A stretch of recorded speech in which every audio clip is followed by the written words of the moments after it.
आप सबको जय मसीह की। आज मैं आपको बताना चाहती हूँ कि जो पवित्र आत्मा है, उसके अंदर इतनी सामर्थ है कि वो हमें जिंदा करने की सामर्थ रखती है। क्योंकि वही पवित्र आत्मा है जो कि मुर्दे को उसने जो 4 दिन से मुर्दा लाजर था उसको जिंदा किया, उसने उसी पवित्र आत्मा ने।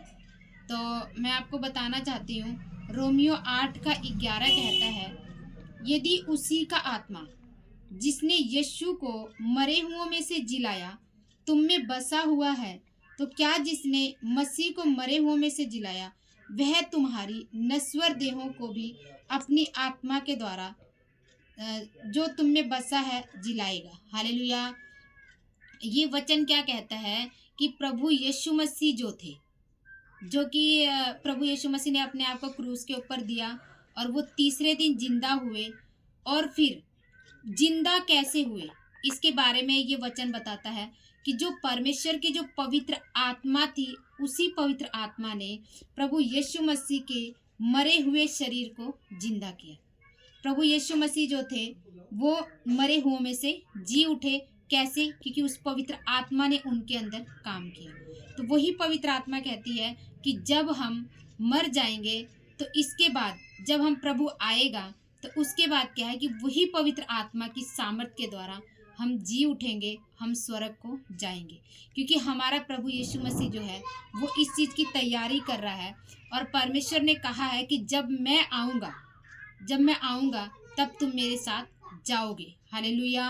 तो परमेश्वर के वचन में जो लिखा है, परमेश्वर उस वायदे को पूरा करता है और वो हमें भी जीवन देने की सामर्थ रखता है। क्योंकि उसका वचन जो है वो सच्चा है, पवित्र है और जो वो कहता है उसे वो पूरा करता है। हालेलुया। इसीलिए वचन में लिखा गया भजन संहिता 119 के 11 में कि मैंने तेरे वचन को अपने हृदय में रख छोड़ा है कि तेरे विरुद्ध पाप ना करूं।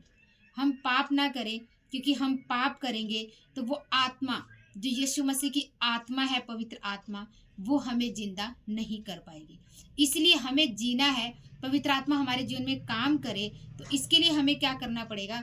हमें अपने आप को पवित्र रखना पड़ेगा, ताकि जब प्रभु यीशु मसीह आए तब यदि हम मर भी जाते हैं तो हमें वो कब्र में से वो जिंदा कर सके।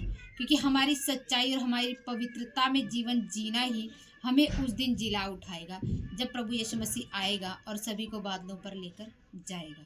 तो हमने देखा कि जो आत्मा है उसमें इतनी शक्ति है, इतनी पावर है कि वो हमें जिंदा करने की सामर्थ रखती है। जैसे वो लंगड़ों को चलाने की सामर्थ वही रखती है, अंधों को आंखें देने की सामर्थ वही रखती है, तो वो हमें मृत्यु में से जिंदा करने की सामर्थ भी रखती है। हालेलुया। ये वचन जो भी देख रहे हैं, जिनके अंदर कोई भी दिक्कत है, कोई भी परेशानी है, वो पवित्र आत्मा उसके जीवन में काम करे और उसके मरे हुए अंग, यदि किसी को कोई भी तरह की दिक्कत है, मरे हुए अंग हैं, तो वो परमेश्वर उससे वो पवित्र आत्मा जिंदा करे। हालेलुया। आप सभी को इस वचनों के द्वारा आशीष मिले। आप सभी को जय मसीह।